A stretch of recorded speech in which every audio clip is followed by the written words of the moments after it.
আসসালামু আলাইকুম সবাইকে। বাধ্য বিয়ে গল্পের 39 নাম্বার পার্ট। তো বেশি কথা না বলে চলুন গল্প শুরু করা যাক। নাফিসা বলল, আজকে আমাদের বিবাহবার্ষিকী, এটা আপনি মনে রেখেছেন? সাইমন নিজের উত্তেজনা সামলাতে পারছে না, সে নাফিসার দিকে তাকালো একবার, তারপর এক ঝটকায় নাফিসাকে নিজের নিজে টেনে ফেললো। ওর উপর আদর্শ হয়ে তার চোখে থাকা নেশা আর উন্মাদনা প্রকাশ করলো।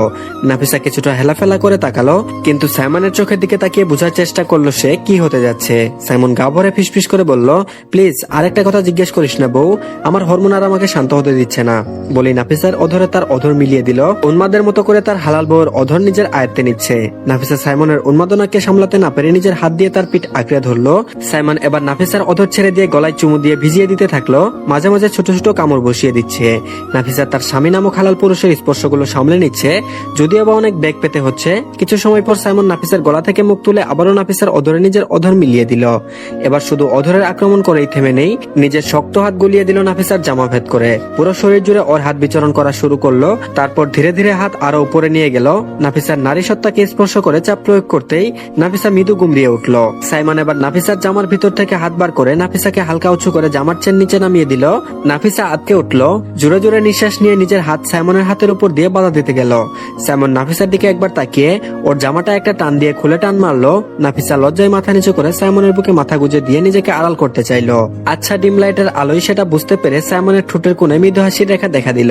সাইমন তার পিচ্চি বউয়ের ওই বাহু ধরে নিজের বুকের সাথে জড়িয়ে নিয়ে শুইয়ে দিল বালিশের উপর। আস্তে আস্তে বাকি বস্ত্র চারিদিকে ছড়িয়ে ছিটিয়ে থাকলো। নাফিসা আর বাধা দিল না তার স্বামীজানকে। 34 বছরের সাইমন জীবনের প্রথমবার তার হালাল নারীর প্রকৃত স্পর্শে এলো। সেই মুহূর্তে যেন সব হিসেব, দিন তারিখ, দায়িত্ব সব ভুলে গেল সে। শুধু এক অজানা নেশা, এক অদম্য আকর্ষণ তাকে ঘিরে ফেললো। নাফিসার শরীরের উষ্ণতা তার বুকের ভেতর ঢেউ তুলে দিল। সাইমনের চোখ তখন একরাশ ঝড়, ভালোবাসা, চাওয়া আর দমিয়ে রাখা আবেগের বিস্ফোরণ। সে যেন নিজের সমস্ত হুঁশ হারিয়ে বসলো।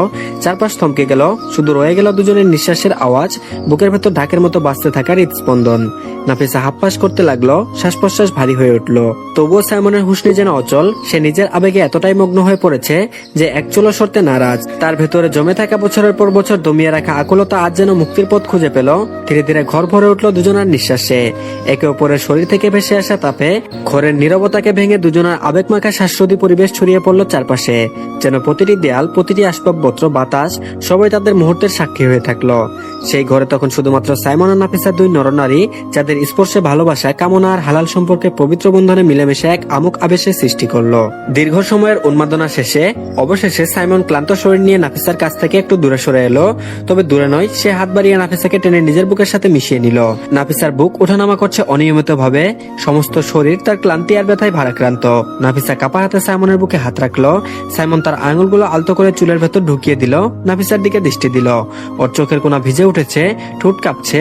সাইমন অবশেষে নরম কণ্ঠে প্রশ্ন করলো, খারাপ লাগছে? সাইমনের কথাটা শেষ হওয়ার আগে হঠাৎ নাফিসা শব্দ করে কেঁদে ফেললো। তার কণ্ঠ কাঁপছে, শরীর ব্যথায় জর্জরিত, প্রতিটি শ্বাস যেন তাকে ভেঙে টুকরো টুকরো করে দিচ্ছে। ছোট্ট বউকে এমন ফুপিয়ে কাঁদতে দেখে সাইমনের বুকটা হাহাকার করে উঠল। সে নাফিসার অশ্রুতে ভেজা মুখে আলতো করে একের পর এক চুমু আঁকলো। ফিসফিস করে বলল, সরি সুইট বেবি ওয়াইফি, ঠিক হয়ে যাবে, প্লিজ কান্না করো না। তারপর ধীরে ধীরে সাইমন উঠে বসলো, পাশে রাখা জামা ঠিক করলো, চুলে হাত বুলিয়ে একটু নিজেকে গুছালো, চোখ ফিরিয়ে আবারও তাকালো নাফিসার দিকে। দেখলো ছোট্ট বউটা চাদরে গলা অব্দি জড়িয়ে গুটি মেরে শুয়ে আছে, চোখ বন্ধ করে ফুপিয়ে ফুপিয়ে কাঁদছে।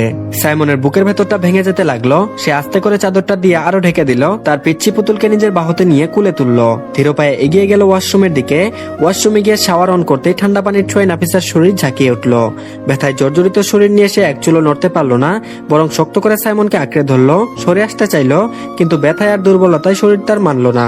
মাথা হালকা হয়ে ঘুরে উঠলো। শেষ পর্যন্ত স্বীকার করতে হলো, আজ তাকে নিজের স্বামী নামক হালাল পুরুষের হাতেই গোসল সেরে নিতে হবে। সাইমন খুব যত্ন করে নাফিসাকে গোসল করিয়ে দিল। তারপর ঘরে ফিরে গিয়ে নিজের তার ধূসর রঙের শার্টটা হাতে নিল, বিছানায় পরে থাকা চাদর আর নাফিসার জামা কাপড়ে তুলে গুছিয়ে নিল, ওয়াশরুমের দিকে সবগুলো বালতিতে রেখে দিল।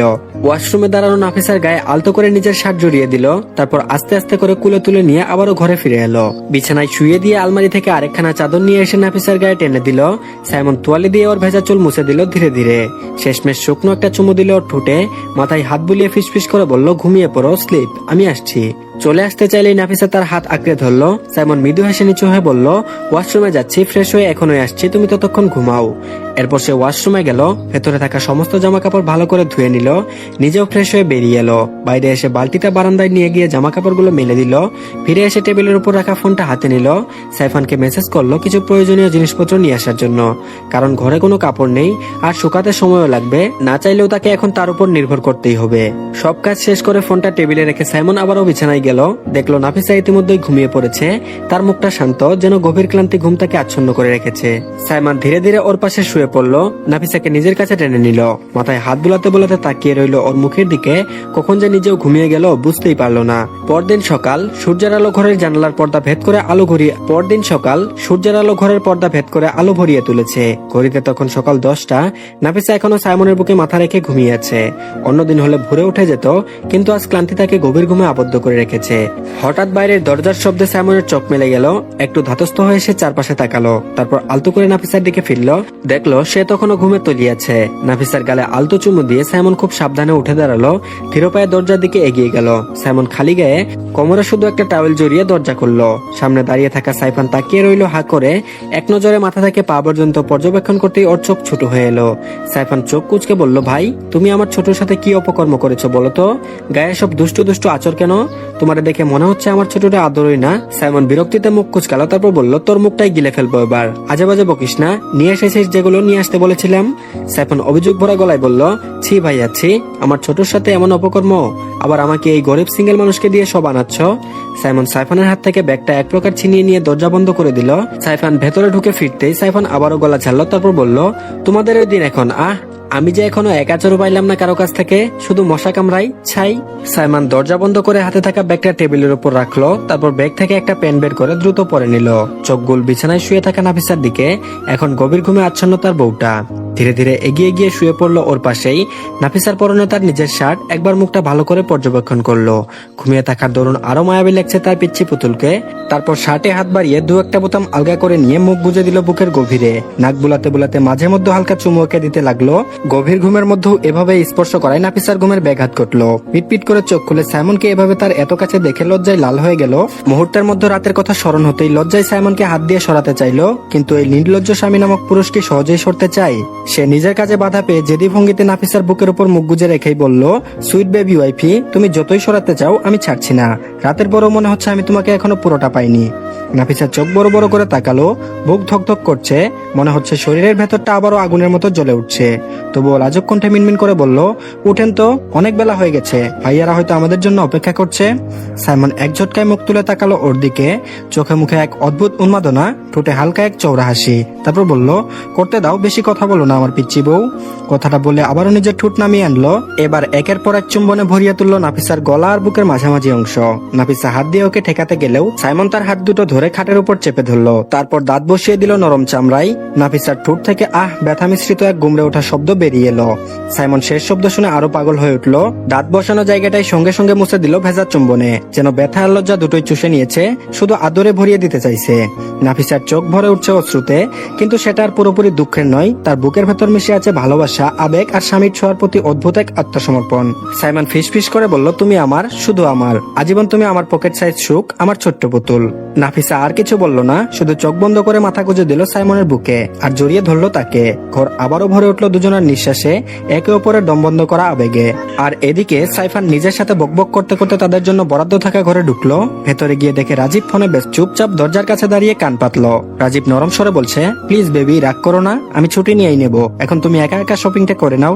আমি চাই বিয়ের পর তোমার সাথে সময়টা আরো বেশি কাটাতে, তাই একটু দেরি করে ছুটি নিচ্ছি, বোঝার চেষ্টা করো। বিয়ের আগে যদি বাসরের নিয়ম থাকতো আমি অনেক আগেই ছুটি নিয়ে নিতাম, কিন্তু নিয়ম তো বিয়ের পরই বাসর করা, তাই ছুটিও দেরিতে নিচ্ছি যাতে তোমাকে সময় বেশি দিতে পারি বেবি।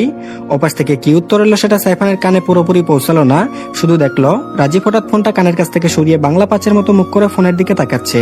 তারপর দাঁত কিলি হেসে ফোন অফ করে দিয়ে ধপ করে খাটের উপর লম্বা হয়ে শুয়ে পড়লো। সাইফান চোখ বড় বড় করে রাজীবের দিকে তাকিয়ে বলল, আরে বাবা, রাজীব ভাই তো এমনিতে ভদ্র সাজে, কিন্তু ভেতরে যে এক নম্বর পাজি তা কে জানতো। একেবারে মধু খাওয়ার জন্য অস্থির, শুধু অমৃতর কথা বললো আমাকে, কিন্তু নিজে পুরো মধুর চাকটা খাবারের জন্য বসে আছে, সেটা লুকালো কেন?